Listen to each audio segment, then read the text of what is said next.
Drove 10 hours out of state whenever I was 19 weeks along and had an abortion in New Mexico at a clinic.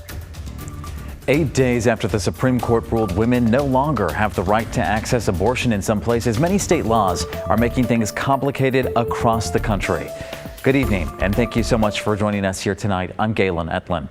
The Texas Supreme Court is the latest to weigh in on its state laws. In just 22 days, Texas plans to ban all abortions. The state Supreme Court there ruled that until then, the state can still ban abortions after a fetal heartbeat can be detected. That's forcing some people at risk from dying from their pregnancy to carry their baby anyway. I was pregnant for the first time at 21 years old. That's Kaylee Lingo Despain, who has been pregnant 4 times, and she has had complications with multiple pregnancies. She had at least 2 miscarriages through that, and she finally thought her 4th baby would be the one she could carry to full term, but was told the baby was not fully healthy.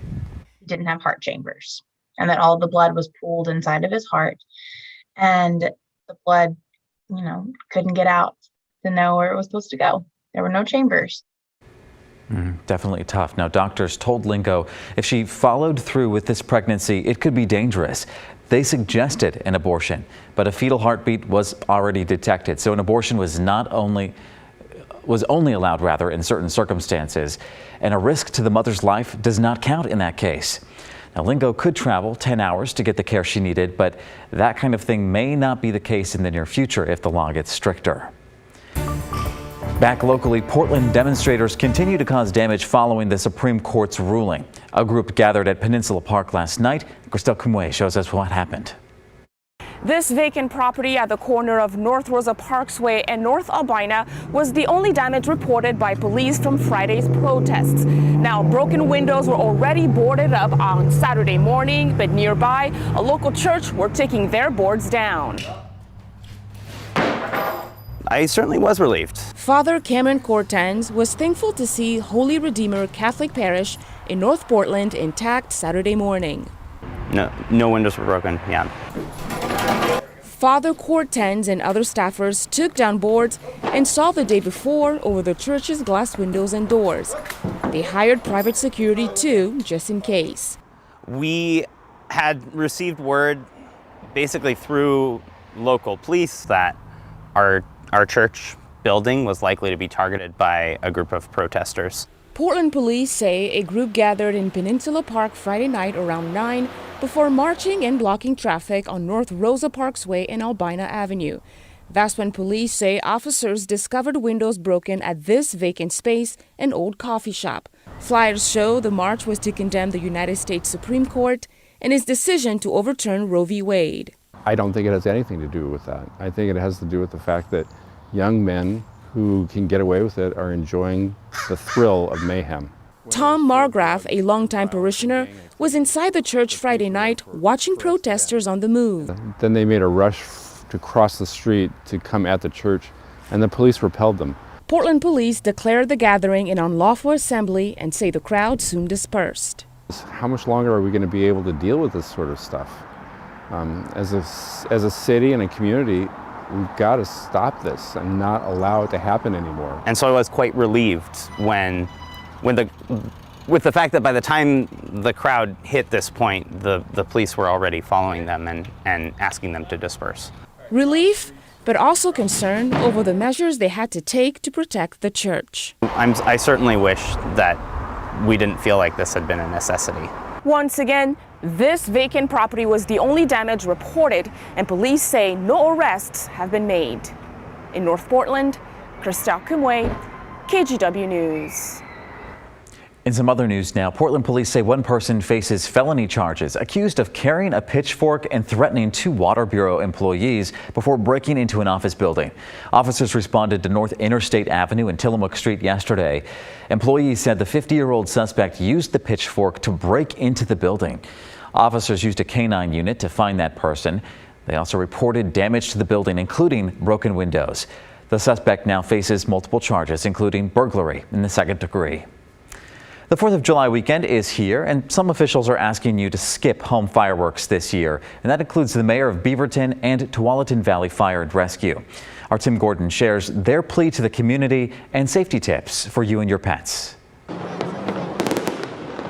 Many people think fireworks are pretty grand, but for plenty of others, they are at best a nuisance and at worst dangerous in many ways.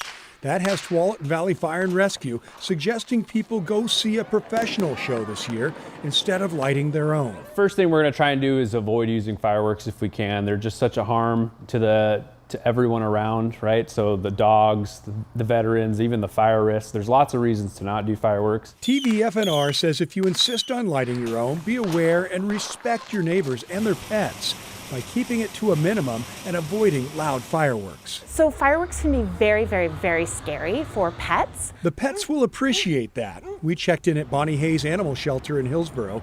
They are preparing to help extra pets over the holiday period. But there's a lot you can do proactively to prepare. First, make sure your pet has identification on them, both tags and hopefully a microchip, like this little lost dog has, that hopefully helps get them home. The other thing they want to do now is they want to check their fences and gates.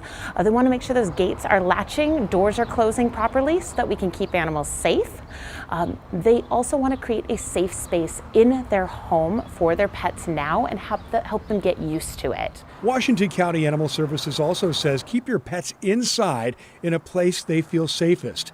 Check in advance with your veterinarian if you feel your pet would do better with a sedative. And even for short outdoor potty breaks, keep your dog on a leash. If they get away, look immediately, alert your neighbors, and we really encourage you to also take a look on social media and post social media. Specifically, people tend to post about animals on Nextdoor and Facebook. Finally, check with your local animal shelter to report your pet lost and to see if they've been found. Fireworks are an Independence Day tradition, but beyond pets, firefighters hope you'll consider what pyrotechnics can do when they get out of control. The last few weeks have really dried things out already. Granted, it was really only like a week and a half ago that we were having torrential downpour, but we haven't had any rain since, and it's been pretty dry. So there's still definitely a high risk. Tim Gordon, KGW News. We've got a lot more information and links for you about fireworks and pet safety in this story on KGW.com. All right, let's get to your weather now. A lot of people are watching the weather for 4th of July. I know the Blues Fest is also happening this weekend, Joe. How are we looking right now? It's going to be mainly dry. You might see some light showers, but where it's really active is over in the central and eastern side of the state where we're seeing some severe weather move through. But right now, we go out to downtown Portland. A live look from our Wells Fargo camera. You can kind of see a mix of clouds and sunshine right now, and temperatures are going to be pretty nice over the next couple of days. We're looking at readings right now in the upper 60s. Winds are pretty light coming in from the northwest about 6 miles an hour. So we're going to be down along the waterfront park, listening to some blues music. You're going to be seeing dry conditions. The place that won't be dry is throughout central and into the eastern side of the state. You can see some severe weather moving in over Bend and Madras right now. Just some intense downpours. Some at one point, some precipitation rates were anywhere from about a half to over an inch of rain an hour. Now this is moving pretty quickly, but still, we've been getting lots of reports of pretty good size hail as well. And you can see the potential